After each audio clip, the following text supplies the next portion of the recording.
It is Monday. We are going to be focused on epic insights from last week.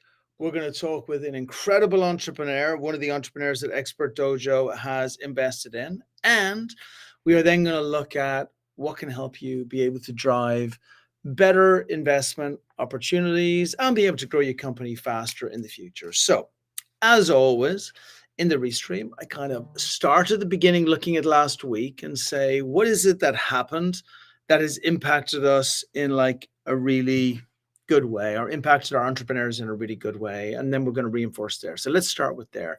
So last week was a busy week. A lot of stuff that I'm seeing happening in the market that are affecting entrepreneurs. Things are definitely getting a lot tighter. Definitely. I am seeing more calls from companies who are struggling with money than I have seen any time for the last year and a half, I would say. And let's forget the period before that because that didn't really count because it was a great market where everybody would get money. But I'm seeing more and more, and I'm actually seeing more and more of the problems rather than it coming from the early stage companies. I'm seeing the problems coming from the companies that they're actually building relationships with. So larger third parties, which like 2, 3, 4 years ago, we would have been so happy to be aligned with a multi-$10 billion company that was doing fantastic and that could provide us with revenue going forward. That stuff is changing now. And I'm seeing more and more of those larger companies facing major cash crunches, cutting back on the spend that they have, having cash challenges themselves and not be able to go forward. My advice from this, after seeing this now, way too many times in the last week, is diversify.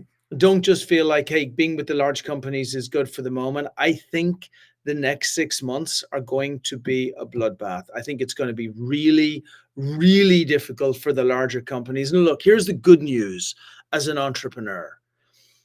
We're small, right? Everybody watching this is either pre-seed, seed. You're doing somewhere up to a couple of $100,000 a month in revenue. That means that you can be very, very, very nimble. And I am not saying to folks on the call here, go directly to profitability. I'm saying go directly to cash flow. And cash flow means that if you need to move, evolve, pivot into profitability, you can do so. But I'm also saying, if you have 1 or 2 or 3 relationships with very, very, very large partners that up to this moment have been our sugar mammies or sugar daddies, and they have given us maybe 60, 70% of the revenue coming through, today is the moment to diversify in a huge way. Okay? Start looking at lots more partners, customers, everything, because they're going to drop. And if you got 3 or 4 of them, I promise you, 1 or 2 of them are going to drop and they're not going to be there in the future. So that's my huge epic insight. I promise you, I literally just got off a call 1 moment ago where one of the largest providers in Africa is in all kinds of terrible trouble. I was with a company last week, 3 different companies last week, 2 of which are facing what they believe could be imminent bankruptcy. And these are multiple $10 billion companies. So early stage startup, great news. It is mayhem later on down in the funnel for like the A's, the B's, the C's, the D's, the public rounds. Good news for you because you're not at that stage. You are not facing the cash crunch they are. Things that you have to take on board because of that, diversify and go wider. Okay, that is number 1. Number 2 is I had the pleasure of popping down to Mexico and seeing a ton of actually really good startups that were pitching. I was also on multiple other pitch days. And I think I probably saw, 50 new startups last week. And that's after coming back off the back of consensus and seeing another 40 or 50 more. I promise you, if you're a startup, now you've taken the first piece of like feedback that I got from last week. Second bit of feedback is how you are pitching. If 2 years ago, the way to pitch was to tell a story and like create that story and then make sure that people really bought into the purpose at the very beginning and they loved it, that is not the way to do it today. We are in a market which is filled full of fear. Right? Fear of losing money.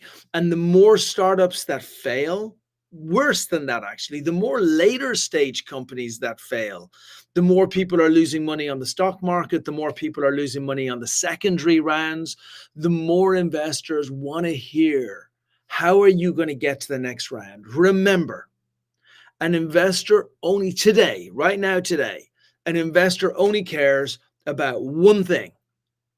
How long is it going to take you to achieve your next round? They don't even care if you're going to be a unicorn anymore. They obviously care about the size of the market that you're going into. That's inherently understood. They care about the fact that like you're able to build your company and turn it into something that works. They care about the fact that you yourself have built a team around you that can do that. They care about the fact that you have the ability to drive revenue. But really, the big thing is IRR. And some of you will know what IRR is. For those of you who do not, it is internal rate of return. That is the metric that every single investor is looking at every single day. I am a general partner of a fund. What does that mean? That means I am the same as every person looking at this here. I get money from someone else, right? The people that I get money from is a limited partner. That limited partner, when I walk up to him on a Monday or Tuesday afternoon and I'm like, Rich, we need to get a little bit more money. In our case, we have one limited partner. Other people have lots of limited partner. The principle is still the same. Rich, I need some money.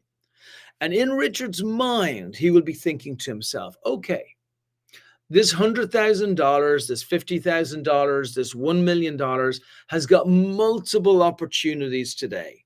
One opportunity for an IRR of 5% is I put this money in the bank, probably closer to 6% now, but I put this money in the bank and that is safe, safe, safe. I get it back. I guarantee 5%. Option number two, I could put this money in real estate. I would probably get an IRR of between 10 and 20%. This is a very depressed market right now in real estate, especially commercial real estate, retail real estate.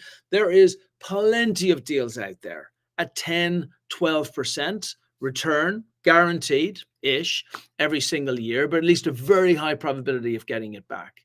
Number three, they could put their money in gold or something else where they consider to be a strong store of value. Now, many people feel that gold will do pretty well over the coming years. And so that would indicate that, again, you're going to be getting late single digits, early double digits returns. Then what else have we got? We got like the stock market, okay? There's plenty of good stocks in the stock market, which we know are depressed and we know can come back up again and come strong too. What about late stage venture? There are so many companies that have been depressed all the way down. I know companies that were valued at $50, $60 billion. Actually, forget that. I got a company that I could invest in that raised $40 million in the last 2 years and is now on sale for under 10. It was actually $3 million that they went on sale for. So look at all these deals that are out there.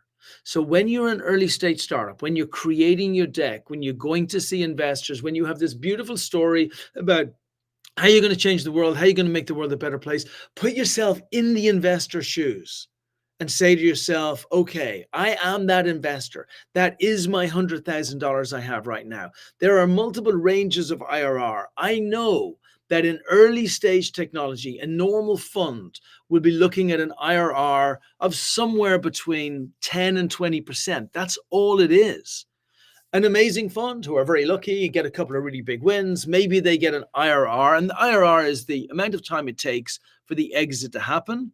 And then allowing for the multiple that you got. So for example, if I invested $100,000 into a company that was valued at $10 million when I invested into it, and then that company sells in 1 year's time for, let's say, $20 million, that is 100% IRR. But if it takes 5 years to sell the company, that is a 20% IRR. That's how it works. So what do we care about as investors? We just care about how long it's going to take. If you're at pre-seed, how long to your seed, and what's the jump in valuation? If you're at seed, probably much more importantly, how long it's going to take you to get to an A round. And what is the jump in your valuation? If you're at seed and your valuation is $6 million right now, and then you're going to do your A round within 12 months, and that's going to get you to a $30 million valuation at your A round, well, that is a 5 times increase, and a 5 times increase in 1 year, which means that you are technically giving an unrealized IRR of 500%. And so look, I don't want to hit you with a load of numbers first thing on a Monday morning and have you go, bro, what are you doing to me? It's like, I've just gone through the weekend. I'm getting ready for the week. I'm going hard. But I want you to understand that there are languages. There are languages of love. There are languages of customers, and there are languages of investors. And if you speak the same language to everybody, you are not going to raise money. Okay? So when you're speaking to investors, if you do not have an IRR optionality built into slide 2, 3, or 4, then you're keeping it for too long. Okay, it's okay to do your story and stuff afterwards. It's okay to tell them about the huge problem that you're solving afterwards. But for one, you got to focus on the money. Okay, so I'm going to dig into an epic insight at the end, which I think will be massively helpful to all of you as you start to build this whole thing out and you get it in your head. But just for the moment, it's a tough market. Investors' money has never felt more valuable. They have never been more scared. There has never been a better opportunity for you because all of the big people are collapsing. Restaurants are all going through the floor. Later stage people are running out of like, it's a hard market out there. This is an opportunity for you, but it's only an opportunity for you if you can show that you are an investment opportunity that is going to come from the ashes of what seems very much like to me to be a recession, to be able to come out in 2025, 2026 and be, as they would say in GameStop, a roaring kitty. Okay. So here's what we're going to do. I'm going to layer those 2 points on with a subject that is one of the dearest subjects to my heart, which is human-centric design. And today we are going to focus on an entrepreneur that we invested in that I think has got some of the most beautiful, and beautiful is a bad word actually, some of the most emotionally resonant design that I've ever seen. In the area of CPG, it is consumer packaged goods. It is incredibly hard to separate yourself from everything else which is on the shelf. Kind of most of them look at the same. Now, the only other brand that I've seen to do this with such success as what Rebecca has done it with is our friends over at Liquid Death, right? They did a great job. All waters look the same. Liquid Death came out. They created something very, very, very different. So I want us to look at how a company in a sector where generally most of the products actually are having reducing revenue, how this company is driving increasing revenue, how they're hitting 200% growth every single year. I'm going to talk about how they took it from a place before COVID, which should have killed the company, but instead it sparked an innovation and evolution of product, which is propelling the company forward. We're going to talk about human-centric design, and we're going to talk about how human-centric design, and there she is. Hello. Hello, Rebecca. What you doing? Hi, how are you? Your virtual background looks very nice today. Oh, well, this is my actual background. These are just windows in my home. Yes. Whoa, real windows with no light shining through. That's like the craziest, awesome thing. Yeah, there's an awning. Words are hard today. Sorry. Amazing. Yeah. You see, and it's that little attention to detail, which is part of why you're so successful. And so we're going to talk about growth today, right? We had the phenomenal pleasure in being able to invest in you a little while back. And it was the human-centric design. I know I said at the beginning of this that you were probably listening to, that we got to think of the money. We have to protect investors. All of us, by the way. I have to protect my limited partner. You have to protect your angels. Like, that's our job. When we get money from people, our job is to make sure that that money is protected. almost above all else. Forget about big venture capitalists and all that stuff. Most of these people putting money into the early stage companies are real people who have worked real hard to get what they do. And I'm sure most of the people feel a responsibility to make sure that they get the money back that they're doing. But to do that, we have to understand the money. But what I really like about you, just to bring it over to a slightly separate area, is that you used human-centric design as a weapon, at least to get me in as an investor. As soon as I saw what you were building, I thought this is going to be a breakthrough product. I absolutely felt it. So I think would be an amazing start if maybe we could go off a little bit about Blind Tiger and talk a little bit about the genesis of how it was built. And then for the purposes of everybody watching the live stream, I want to talk about growth. I want to talk about every tactic you have so that we gift the entrepreneurs here the ideas that they need to be able to grow faster. And we also let the investors know how awesome you are. Sure. Thank you. I appreciate you having me today. So let's talk a little bit about the history. And by the way, I am so grateful to you guys for taking us on so early too. I mean, I know it's really hard, and everything's a risk, but so I'm very appreciative. So as you know, we have Room 33, the Speakeasy restaurant in Erie, PA. And during COVID, we had been in operation for about 3 or 4 years. And during COVID, we were mandated to take out only.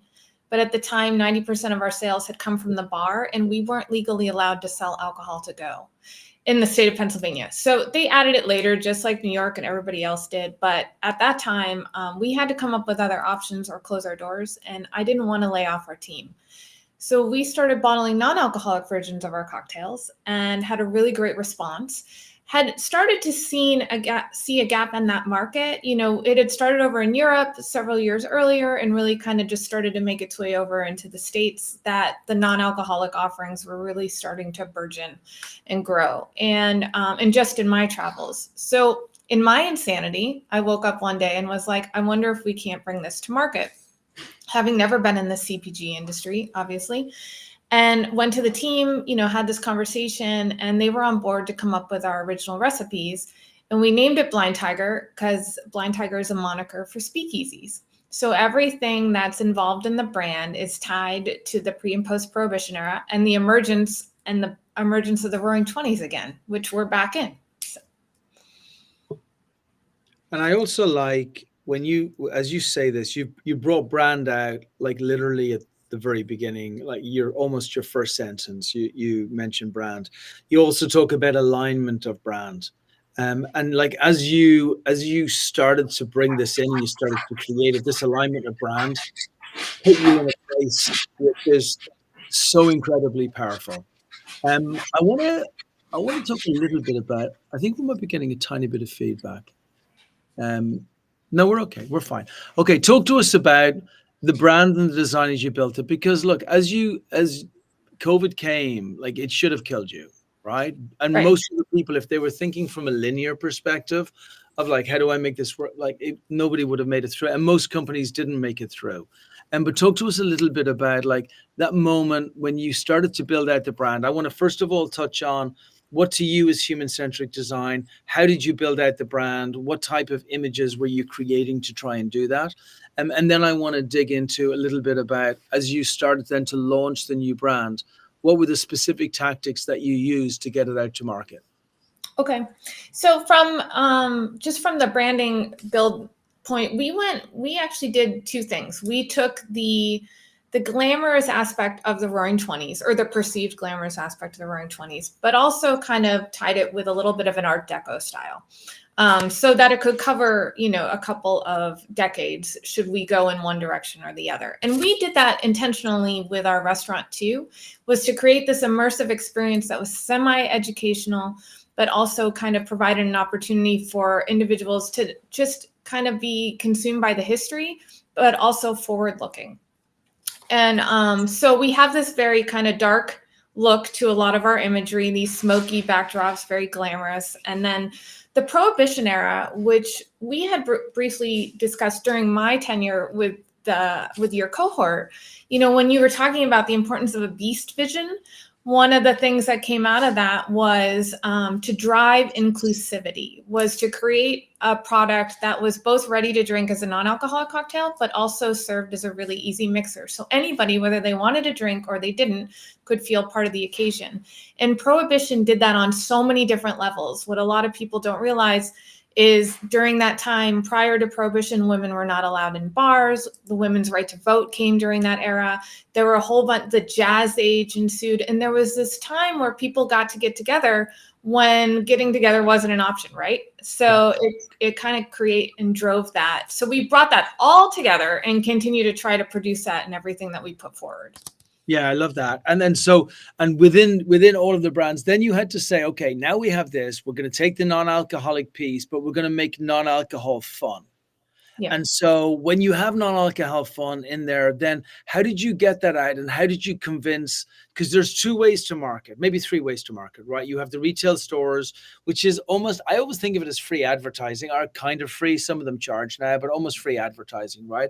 Then you have like the retail people who are going to buy from you retail. And then you have the online marketplace. The online marketplace are the partnerships, they are the golden goose, right? But you almost have to go through the retail first. How did you build those partners first?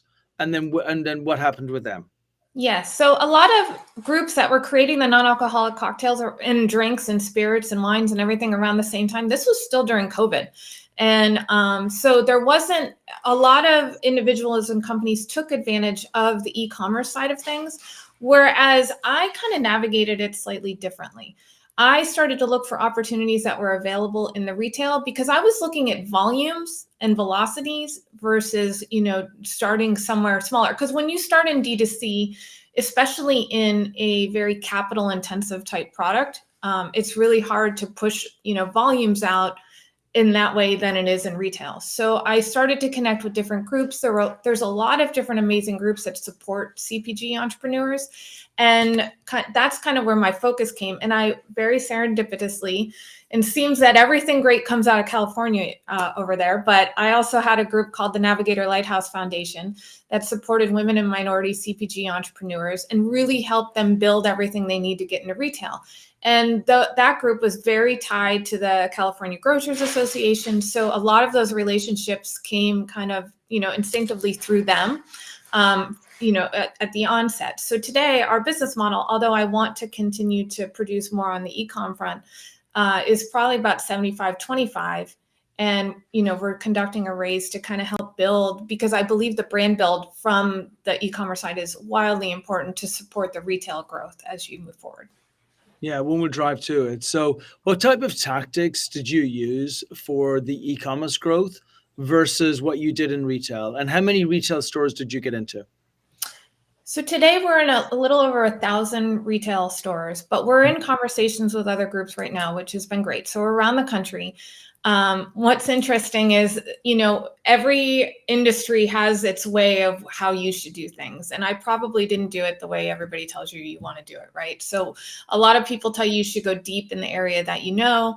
I happen to be in such an early emerging industry that the area in which I live wasn't as adaptable to the non-alcoholic arena as, say, the West Coast was. So I went clear across the country to start that. And I went after the areas that I knew were wildly supportive of the industry that I was in.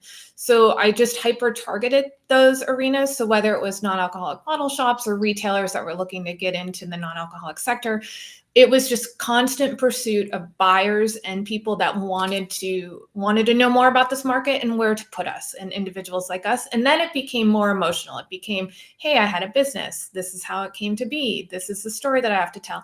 And now I have a brand that isn't like everybody else out there. So it's also tying the history, the cocktails, having a fun experience, an emotional experience attached to it. And so I just want to why I love bringing on CPG brands. We had Brad, who was on last week, and Brad talked about how he had built up Havana. He just raised $2.5 million in this market. At the beginning of this call, you heard me talk about how hard this market is and how it's really difficult to raise money and everything. But no, he raised $2 million just like that, right? Revenue is growing, just like Rebecca's revenue is growing as well, extremely fast. And because they both actually do two things very similar. First of all, they're amazing at building brand, right? But the second thing is they're relentless. And I don't want to kind of leave it on the surface here, Rebecca, because when you say we got into 1,000 locations, that is unbelievably difficult to do. And again, I love the fact there'll be people who'll be listening here who are CPG, there'll be people listening who are SaaS, there'll be people listening who are AI, who are cybersecurity. Every single piece of growth is all the same. The only difference between CPG, consumer packaged goods, and what other folks are doing is CPG is harder. That's the only difference. So when Rebecca says, I got into 1,000+ locations, that takes a very specific methodology to get in there. That is like you're in cybersecurity, you've got 10 major resellers selling you. It's like you're in hospitality, you've got 14 of the top hotel and restaurant chains in the world backing you. Like, that's how difficult that is. And so I want to dig into the specifics of what you did. Like, who did you call? How many people did you call? Who did you bring in? Like, what took you from this place of like building out this lovable product to being able to scale it up to this type of level? Sure. I mean, persistence is key. For every yes I got, there was like 10,000 no's that came alongside it, right? So there was, it's also just understanding that it's learning your product really quick and really nimble on the fly too. Because when we launched our product, we had our product in 32-ounce bottles. That wasn't conducive for retail but we didn't know, right? You don't know what you don't know.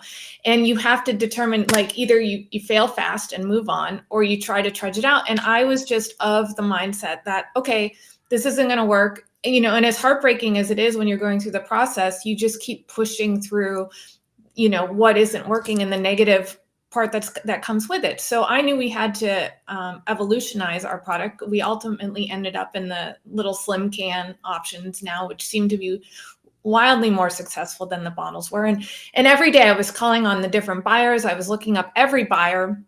And even later on, through you guys, I came upon Apollo, which helped be a resource for us to help navigate who was where and when, right? Like, there's still a lot of maybes out there for us, for a lot of companies that we're working with potentially, but these buyers exist. They're out there to be found, but you just have to stay on them. And it's not just one message, right? It's continual messages to them until they say no. I mean, if somebody's not telling me no, then I think there's an opportunity there. And I understand that it's probably someone annoying to some of them, and then the ones I don't get responses from, if I have their address, I send them product. I just send them product and have them try it on their own. And then I follow up and say, hey, did you get this? Because sometimes an email doesn't get through, a phone call doesn't get through, but a nice package with some product also helps that opportunity. It gets through all the time. And you've said a couple of terms there, which again are massively important. You've said that because of how close you are with your customers, you didn't pivot your product, you created an evolution in your product. And I really like that term, because the thing about pivoting is it suggests that there's something wrong. And there's absolutely nothing wrong with a product that gets launched at the beginning in whatever form it's in. It's just important that it gets launched as the most lovable product it is at that time. What most entrepreneurs do not do is they do not then get really obsessive about their customer. We do not get obsessive about our customer, right? We get focused on the features and the busyness and the things that needs to be done on a daily basis. And if you want to really evolve your product, it's about staying so close that you understand that actually the thing that like you love is not necessarily the thing that's the best business for them. So like, for example, the bottles, I love Blind Tiger's bottles. Like, Blind Tiger's bottles are dope. They look incredible. And so if we were just doing it based on an aesthetics or based on the things we love, you would have stayed with bottles forever, right? Yep. I didn't want to go to cans, but yeah, go ahead. But what took you there? The customer, the consumer. It was the demand for people on the go, easy things. They don't break as much when you're shipping them. And then people like stuff that's more convenient. Yeah. So don't just ask your customer, do you like this? Do you like this? You have to dig in to see what they might like more, because that takes you then to like a really good place. I also, there was a comment there about Blind Tigers, your branding and your design. And it's true. We did an event here. I always talk about, as you're moving from building your domain awareness to try and get it up to domain domination, is you need to start creating epic productions. Dustin at Spinio talks about this all the time as well. Epic productions, epic productions, epic productions. An epic production might be an event. It might be that you write a book. It might be that you like host a conference. That has to be epic though. It can't be just that you do a meetup. And I remember when Blind Tiger did a 20s event over here, and we brought tons of people in, and it was one of the funnest evenings and events. We had Charlie Chaplin movies playing up on the screen. We had everybody dressed up back in the 20s garb. We had the Blind Tiger outside. People had the optionality of putting alcohol into them, but you would be surprised how many people didn't need to put alcohol in them, just when there was the appearance that there probably was alcohol in them in the first place. That's the funny thing about the placebo of alcohol and why it's so important, the Blind Tiger brand. It's not just about it looks cool, it looks nice. There's pictures of Al Capone, there's pictures of speakeasies, there's pictures of like what things were like in the roaring 20s. But it's also about the fact is you can have fun with a drink that doesn't have alcohol in it. Like it's okay to have a great time without having 55 vodka and tonics, right? So there's this really good social message that's coming along with the brand as well, that allows people to like have that real fun and also bring it out too. So I want to speak, obviously you've said reaching out to the retail. That was all about boom, boom, boom, boom, boom, boom, boom. Everybody listening, that's what you got to do. You got to hit partner, partner, partner, partner, partner. You got to hit them from different sides, different messages, different methodologies. You hit them on Twitter, you hit them on outreach, you hit them on Apollo, which will help you with your emails and everything else. But the other part is that emotional resonance of making people feel like they're in a bygone era and they kind of almost get to taste it a little bit. Talk to us a little bit about that emotional resonance and that brand and how it's built and how you've seen customers resonate with it. Yeah, and we're still in the process of really creating that, right? Like we're still honing in on creating that full-on experience. But one of the things that we've been doing as of late is partnering with different companies that actually also do similar things, but not in the CPG arena, right? Like there's a company called Bay Beyond who does all Gatsby-esque like attire and everything like that, whether it's Party City that's doing decor, whether it's a food company that does something that aligns with the food, and creating this boxed experience for people where you can go and kind of have a one-stop shop and hey, you want to have a Gatsby party at home, here's all our partner companies that we work with. We're creating that as easy as possible for you, but also doing it, and we're just finishing this up now. We're doing this huge production that kind of creates a movie into little vignettes that shows people what exactly it feels like to kind of experience Blind Tiger, right? We're doing it the whole Prohibition era. We staged it at our bar. We had like a huge party and an event there. And that's what really drives people. They go in and they have this experience and they want to recreate it themselves in some capacity. I love that. None of you are selling products, our SaaS, our technology. You are all selling experiences. You are all selling a better feeling, a better emotion. The party we had was great. People were talking about it forever. The only thing I regretted was we just did it for investors. We should have done it for everybody. Like we're going to do another event, another party, because Blind Tiger becomes the star of the show.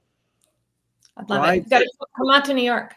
No, and so that whole experience that you're creating, almost the design becomes part of the experiences rather than the design just being standalone, because the design and the brand and the messaging years ago, maybe that was enough just to have like really pretty design and really nice messaging and those things. But now you have to make people feel. You have to. And a lot of that is, and the opportunity since COVID is that these physical locations that you can take people to make them feel what you represent to them more is an opportunity like there never has been before. And when you align the fact that many locations are desperately looking to be able to find ways to bring people to those locations, there are great opportunities to do this. I don't care who you are. This is just about the effort of pulling people together in one place. And I love how you've extended that to saying, hey, by the way, there's centralized experiences and there's decentralized experiences, right? The centralized experiences, they're wonderful. They make our people raving fans, but the decentralized experiences, they allow us to scale that. Mm-hmm. And so how Absolutely. do you see those decentralized experiences for Blind Tiger expanding over the next couple of years? Oh gosh. I mean, hopefully it's 50x what we're doing today, right? Like it's just, and you're right, the COVID experience, even today, there's so few opportunities to bring people together that people are so craving it on some level, but they don't know how to do it themselves still. Like I feel like it just created this really warped mindset that we're with a lot of different groups where a lot of big events aren't being held as often as they used to be. And we need to kind of resurrect that because we're missing that emotional connection on every level, not just with my brand, but I just feel like it in a lot of different ways. So I'm hoping that ultimately, we're in the roaring 20s. I hope this gets to extend at least through, the end of that decade where we're actually kind of, growing into it. But then what's interesting is Prohibition evolved, right? Like there were so many different opportunities where drinks, cocktail culture evolved. So even though it starts here, maybe it doesn't end here, right? Like it goes into a different cocktail culture segment. Yeah, I absolutely adore that. And it's so interesting. What you've done with Prohibition is almost flipped it on its head without telling anyone, because now you're kind of creating these speakeasy environments whereby people don't have to drink. It's almost like they're hiding, not having a drink because nobody will know, right? While in the environment with lots of other people that are drinking. So it takes judging entirely out of it. And so again, look, you can take the idea of these conversations, and we're going to finish in a moment with Rebecca, and she's going to be telling people like what she's doing, what she's going to grow to, and what the opportunities are in the company, both for investment in the company and kind of where she's going to go to next. But sometimes when I do these calls, even though I know Rebecca really well, I know Blind Tiger really well, I'm so pleased that we've invested into it. She's one of the best entrepreneurs I know, and speaks to the point of like execution, being in the eye of the founder who's actually executing themselves. I'm always still surprised with where the conversation takes us to. And at the beginning of this conversation, I thought this is going to be great for all of our listeners because people are going to really understand human-centric design. Everybody go on to Blind Tiger's website. You'll see what I mean. It's beautiful.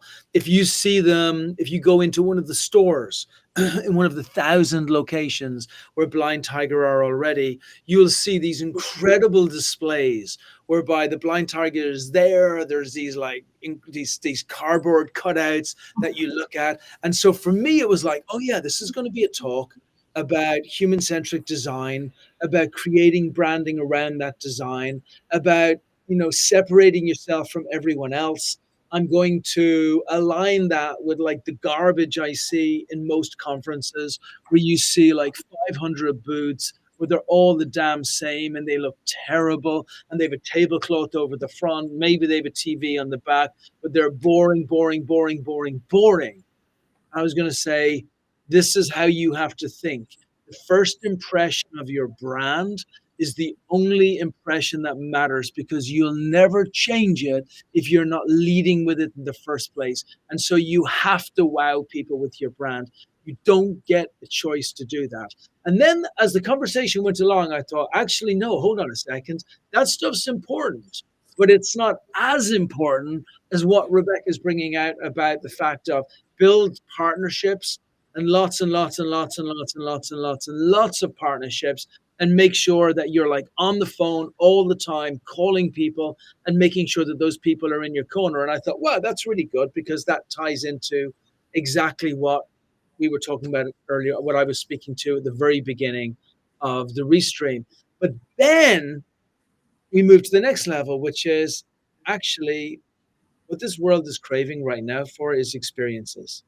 And if you can create amazing human-centric design with a really phenomenal message, and you tie that into an experience that you can decentralize, and you can have people promoting your brand for free in parties and locations all over the world, and you target that with a specific number, then what happens is you build your own Mary Kay. Think about it. That's what Mary Kay did at the very beginning. That's what Amway did at the very beginning. These places turned local people into their ambassadors, and those ambassadors turned into salespeople, and those salespeople overcame all of the challenges that face us right now in digital marketing. I say it every single time. Digital marketing is not dead, but it's dead in the format that we want it to be in, which is, oh, I'll just do a Facebook ad. I'll make money from a Facebook ad. I'll do another Facebook ad. Dead, dead, dead, dead, dead, dead, dead. You will die, right? And so the fact we're taking it there is even more important to me than even the other story about you pivoting. So, conclusion, are you evolving and taking your product from an impossible COVID situation to where it is right now? So my conclusion is this: everybody watching this, look at the experiences that you are creating and be very honest with yourself about how much excitement and enthusiasm your consumers and customers and partners around you are having around your brand.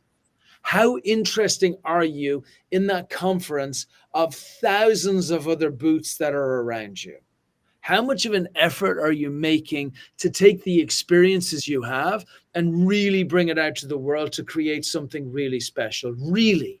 And then this week, today, this hour, come up with something really special that's going to be in homage to the great stuff Rebecca's doing. Okay, sweet. So that's that piece. You all got it. You've got your lesson. You know what to go away with. Create amazing, authentic experiences which reflect an incredible brand that helps people emotionally resonate with the thing that they love most.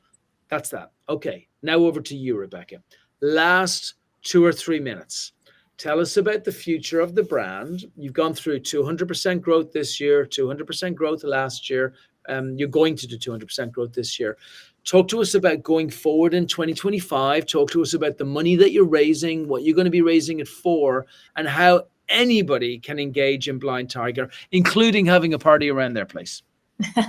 Yes. So what's interesting is for the growth of one of the things that I've been doing, and you spend a little bit of time on ways in which you can expand your brand, right? But you have to dedicate the energy and the resources to where you're capable also at the same time. So one of the things that I've been looking at both in the longer term is more tourism type opportunities and more exporting type opportunities, because there's a whole market out there that we're not even tapping into. So I've touched upon these a little bit in the last year, but not really dedicated the time or the resources. One, because I don't have the time or the resources yet. But when that opportunity arises, then it's already there and plated up to go, right? So my hope is to continue to expand these experiences. One of the ones that I'm really targeting is an airline. We have the particular right package to create an experience on the plane or in a club or something. And so that is my hope for the next year, is to get that, but then also continue to kind of evolve the brand so people know it no matter where they're going, or at least understand the idea of it, even if it's not necessarily the Blind Tiger name. So that's our hope. Like, I want to continue to grow. I'm hoping for 4x this year, 400x this year, and continue from there. But, it's just being strategic and staying on top of everything as you do it. I love that. And I want to know what you're raising, but you just evoked an image which really hammers home the point that I'm making. Can you imagine getting on a flight? And as you get on a flight, you're given like a headgear or something from the 20s, and the music starts playing from the 20s on the flight, and everybody's going to a place which is a holiday type place, right?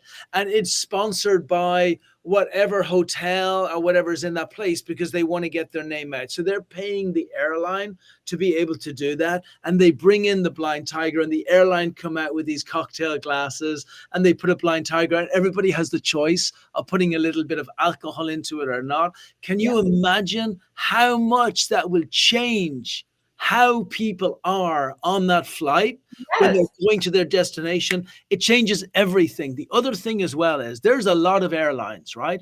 But there's very few airlines that make you feel like that airline is the one that you always want to travel on.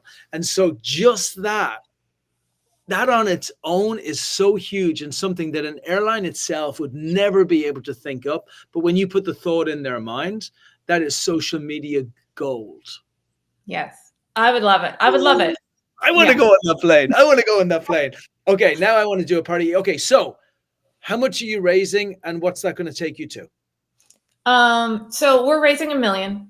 That's our current goal. We have a small WeFunder campaign, which we actually just made our goal, which was $100,000 on it. So we're gonna close that out here probably in the next couple of weeks, and then just do a normal Reg D raise to finish out the rest. And then that should take us to at least 3 million in the next 12 to 24 months. And then, ultimately I want to exit at like 50x. So yeah, that's my and goal. look, for everyone, you can just find it on WeFunder, and then just look at Blind Tiger on WeFunder.